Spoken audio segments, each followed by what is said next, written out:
Znaczy, ja mam wrażenie, że szukamy tematu zastępczego. To jest takie gonienie króliczka kompletnie bez sensu. Problemem jest to, że Europa nie jest w stanie sobie poradzić z zaproszeniem, który wysłała kanclerz Niemiec Angela Merkel. W tej chwili, 2 tygodnie temu, mieliśmy szczyt Unia-Turcja.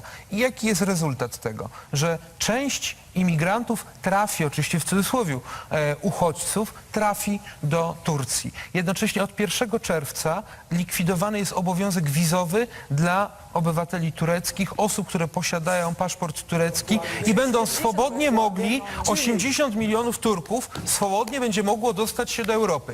Na targowisku w Stambule za $200 można kupić paszport turecki. I ci wszyscy, którzy w tej chwili są przesiedlani, to są dane, które dzisiaj...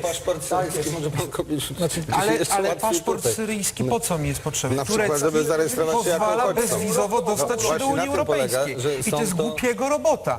Wysyłamy z powrotem do kraju, który jest rzeczywiście krajem, który ma przyjąć uchodźców. Oczywiście, jesteśmy zasadzeni rzeczywiście poprawnością polityczną. I pani Merkel podali Europie wczoraj arszenik. Podali Europie, chcąc po prostu podać sobie rękę. Dokładnie jest agonia Europy jest przedłużona o pół roku. Jerzy, ale dobrze, tak mocnymi słowami nie ruszymy z miejsca. Ja rozumiem ostrą i mocną diagnozę. Now, on the other hand, you have what you call the moderate so-called Muslims who are not moderate at all. So now Europe has a problem.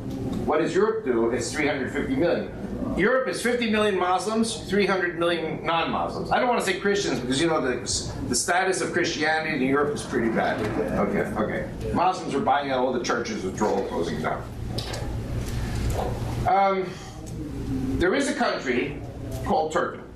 Turkey has land mostly in Anatolia, which is Asia Minor, and they have also land across the Bosporus in the southeastern tip of Europe, the Balkans. So the Turks have a justification when they say that they are Europeans and they want to join the European Union. Now, there are countries like Germany and France don't really want the Turks coming in. Why? Because the Turks are 70 million Muslims, okay? You already have 50 million Muslims, which would be 120 million Muslims and 300 million non-Muslims. But it's more than what you think it is.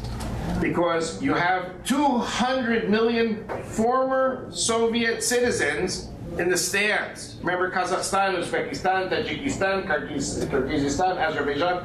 There are 6 republics with 200 million people that broke away from the Soviet Union. These people are Turkic. Turkic means they're a little different than the Anatolian Turks, different tribes, but they're all Turks.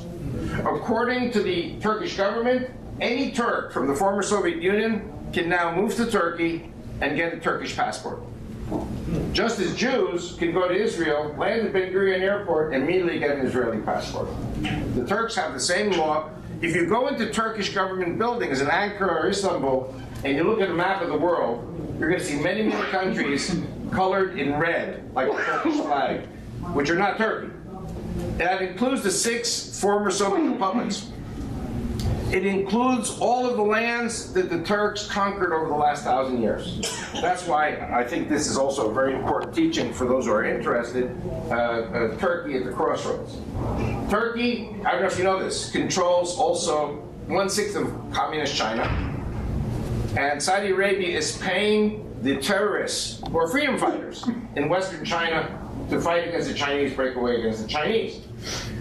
Turkey controlled all the way up to Morocco, meaning Turkey reached the shores of the Atlantic, all of North Africa, Saudi Arabia, the Balkans, Greece, Bulgaria, Romania, Hungary, all the way to the gates of Vienna. How many people remember the gates of Vienna? The history of the gates of Vienna. The Turks were at the gates of Vienna for 200 years, until the Polish king and German barons came down and defeated them in 1683.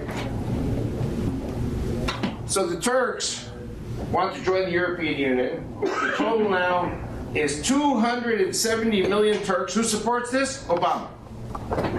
Obama wants Turkey to join the European Union. Now, if Turkey joins the European Union, it's, again, forget about religion for a moment. It's 270 million Muslim Turks, plus 50 million who are already there. So how much is that? That's 320 million. The Christians are 300 million versus 320 million Muslims. Guess what? The moment Turkey joins the European Union, Europe becomes a Muslim continent overnight. You don't have to worry about demography. The Muslims take over Europe with 620 million people. How do you get 100 million people? Well, these are the Arabs from the Arab Spring. The Arab Spring, which of course was instigated by the U.S. The Arab Spring was instigated by the U.S. government. The killing of the Christians was instigated by the U.S. government. When you kill the Christians, again, forget about God and forget about religion for a moment. When you kill the Christians in Egypt, the Christians in Egypt are 10 million, the Muslims are 80 million. But the economy of Egypt is in the hands of the Christians.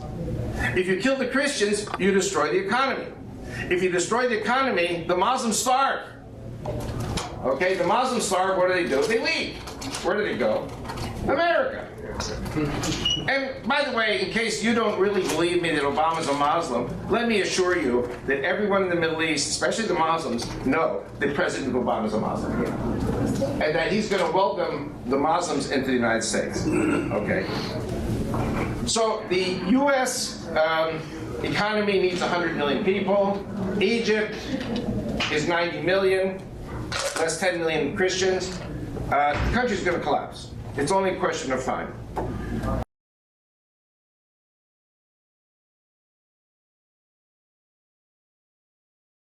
Cyfra 666 wskazuje zawsze na tego, kto chce je postawić przed Bogiem. Cyfra 606 ukazana jeden raz wyraża, Matka Boża mówi, wzrok, rok 666. W tym okresie historycznym antychryst ukazuje się przez zjawisko islamu, który wprost neguje tajemnicę boskiej Trójcy i bóstwo naszego Pana Jezusa. Islam swą siłą militarną szaleje, niszcząc wszystkie dawne społeczności chrześcijańskie. Przeszedł przez Pireneje do Łatie, dopiero Pepin mały mu przyłożył. Przeszedł Konstantynopol i doszedł aż do Dunaju i przybliżył się do granicy Rzeczpospolitej i do granic Wiednia. Stąd przez wieki Polska była nazywana przedmurzem chrześcijaństwa z tego faktu, że myśmy powstrzymali islam. I teraz mamy dwa przedmurza, bo dalej musimy pilnować granice wschodnie. I teraz nas islam atakuje od zachodu i diabelskie mocne. Na warcie, na oczy Polska musi budować kolejne wsparcie dla Kościoła i jakieś tunele dostać do Rzymu.